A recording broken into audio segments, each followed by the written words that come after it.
Sangeeta mummy कब से बैठी खाने का इंतजार कर रही है। तुमने अभी तक खाना क्यों नहीं बनाया? घर में रहती हो लेकिन एक काम भी ठीक से नहीं करती हो। विनोद संगीता को डांटते हुए बोला। बस अभी बनाती हूँ खाना। वह पिंकी की तबीयत खराब थी, वह मुझे बिल्कुल भी छोड़ नहीं रही थी, इसलिए नहीं बना पाई खाना। संगीता ने कहा, बस तुमसे तो बहानेबाजी करवा लो, एक काम टाइम पर नहीं होता है। सही कहती है मम्मी, तुम तो एक नंबर की कामचोर हो। बैठे बैठे खाने को मिल रहा है तो भला क्यों मेहनत करोगी? विनोद गुस्सा होते हुए बोला। विनोद, कैसी बातें कर रहे हो तुम? क्या मैं काम नहीं करती हूँ? पिंकी को संभालती हूँ, घर का सारा काम करती हूँ, ऊपर से तुम लोगों की 10 बातें और सुनती हूँ, और तुम कहते हो मैं कुछ नहीं कहती हूँ। संगीता ने कहा, हाँ तो ये तुम्हारा काम है और तुम्हें ही ये सब करना है, इसका क्या एहसान जता रही हो? यहाँ पति थका हारा घर पर आया है, पर ऐसा नहीं कि पानी के लिए तो पूछ ले, उल्टा बहस करने को हमेशा तैयार रहती हो। बड़बड़ाता हुआ विनोद कमरे के बाहर निकल गया। पीछे संगीता पिंकी को गोद में लिए बैठी देखती ही रह गई। बाहर से सबके बड़बड़ाने की आवाज़ें सुनाई दे रही थी। सबको पता था कि पिंकी को बुखार है, पर किसी ने भी उसकी मदद नहीं की। संगीता हैरान थी। घर में सारे लोग मौजूद हैं, सास मोहनी जी, ननद सानू, देवर राजीव, पर एक ने भी पिंकी को नहीं संभाला। उल्टा विनोद के आते ही उसकी शिकायत लगा दी कि अब तक खाना नहीं बना। वो लोग कब से भूखे बैठे हैं और विनोद भी इतना महान कि अपनी बच्ची के हाल चाल तक नहीं पूछा, उल्टा उन लोगों की बातों में आकर उससे ही लड़ने को तैयार हो गया। अक्सर यही होता था उसके साथ। काम में कोई उसकी मदद नहीं करता था, सारा काम उसे ही करना पड़ता था। ऊपर से विनोद को ये कहने से भी वो लोग बाज नहीं आते थे कि संगीता कुछ नहीं करती है, और जब संगीता समझाने की कोशिश करती कि उसने क्या क्या काम किया, तो विनोद सीधा मुंह पर ही कहता था, काम तुम्हारा है, तुम्हें ही करना है, इस पर एहसान जताने की ज़रूरत नहीं है। खैर संगीता उठी और पिंकी को लेकर रसोई में आ गई। जैसे तैसे खाना बनाने की कोशिश करने लगी, लेकिन पिंकी थी कि रोए जा रही थी, बिल्कुल चुप नहीं हो रही थी। उसका रोना सुनकर मोहनी जी बाहर से चिल्लाई, अरे उसे रुलाती ही रहेगी या चुप भी कराएगी? एक बच्ची नहीं संभलती तुझसे तो भला मेरे इस घर को क्या संभालेगी? जब संगीता ने देखा कि कोई बच्ची को ले नहीं रहा है, तो उसने दाल चावल कुकर में चढ़ाए और पिंकी को लेकर चुप कराने लगी। जब दाल चावल बन गए तब उसने सानू से कहा, सानू मैं पिंकी को चुप करा रही हूँ, तुम सबके लिए खाना लगा दो। हाँ बस अब तेरा काम भी मेरी बेटी ही करेगी। सानू जा खाना लगा कर ले आ, तेरी भाभी के भरोसे तो हम आज भूखे ही रह जाएंगे। मोहनी जी चिढ़ते हुए बोली। सानू रसोई में गई और बर्तन पटकते हुए सबके लिए दाल चावल लेकर आ गई।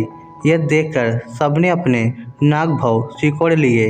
एक तो इतनी देर से खाना बनाया, ऊपर से बनाया क्या ये दाल चावल? राजीव ने कहा, राजीव भैया, पिंकी को किसी ने संभाला तक नहीं, अब उसको संभालते हुए मैं ही बना पाई हूँ, आप खाना खा लीजिए।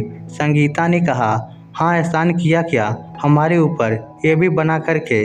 पिंकी की माँ है तू, उसे संभाल के कोई एहसान नहीं करती है, और इस घर की बहू भी है साथ में, तो घर का सब काम भी तुझे ही करना पड़ेगा, तो अपने ही काम का क्या एहसान जताना? मोहनी जी बोली, अरे मम्मी आप तो रहने दो ना, इसको तो एहसान जताने की आदत है। घर का काम करती है तो 10 बार गिनाती है, हमारी तरह मेहनत करके पैसा कमाए तो पता चले।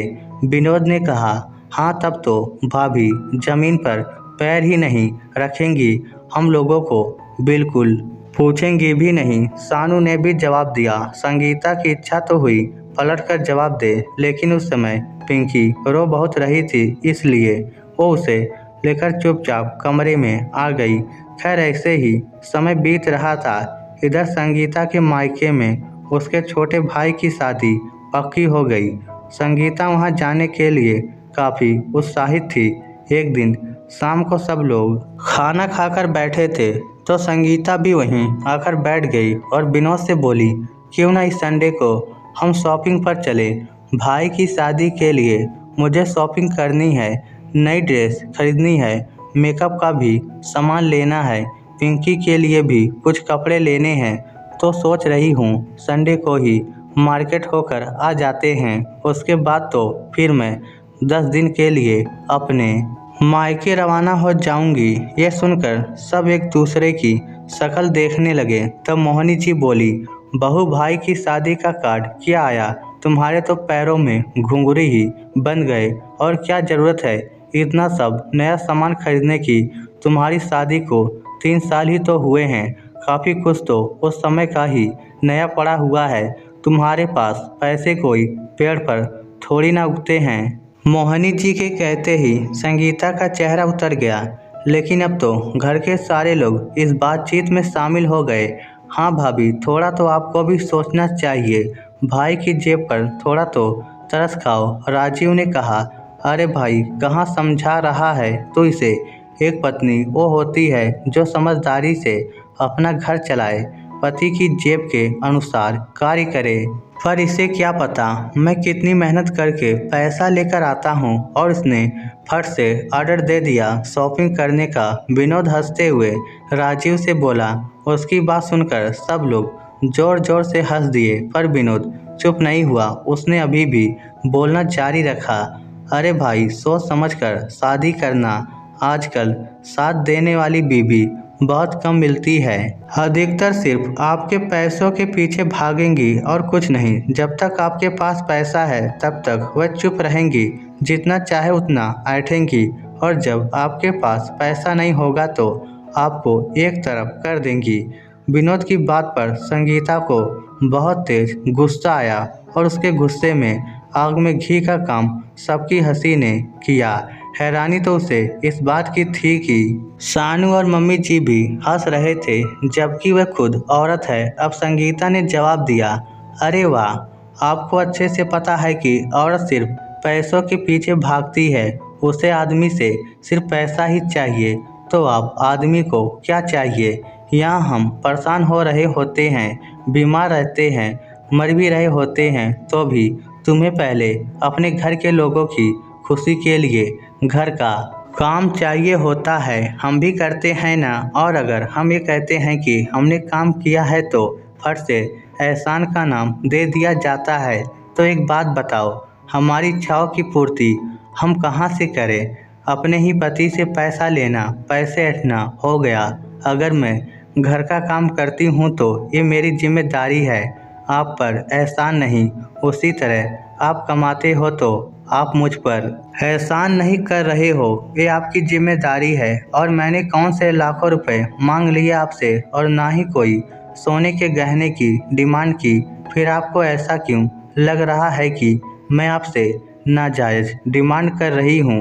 अरे बहू, तुम तो बात को कहीं से कहीं और लेकर जा रही हो। हम तो सिर्फ मजाक कर रहे थे, मजाक का मतलब ही नहीं समझती हो क्या? मोहिनी जी ने कहा, मम्मी जी, अधिकतर ताने मजाक में ही दिए जाते हैं, मुझसे इस तरह का मजाक मत कीजिएगा। कहकर संगीता कमरे में चली गई। लेकिन आज उसका सटीक जवाब सुनकर कोई कुछ नहीं कह पाया, पर एहसान जताना कौन छोड़ता है? एक बार कहने में ही कोई अपनी हरकतें छोड़ दे तो बात ही क्या है।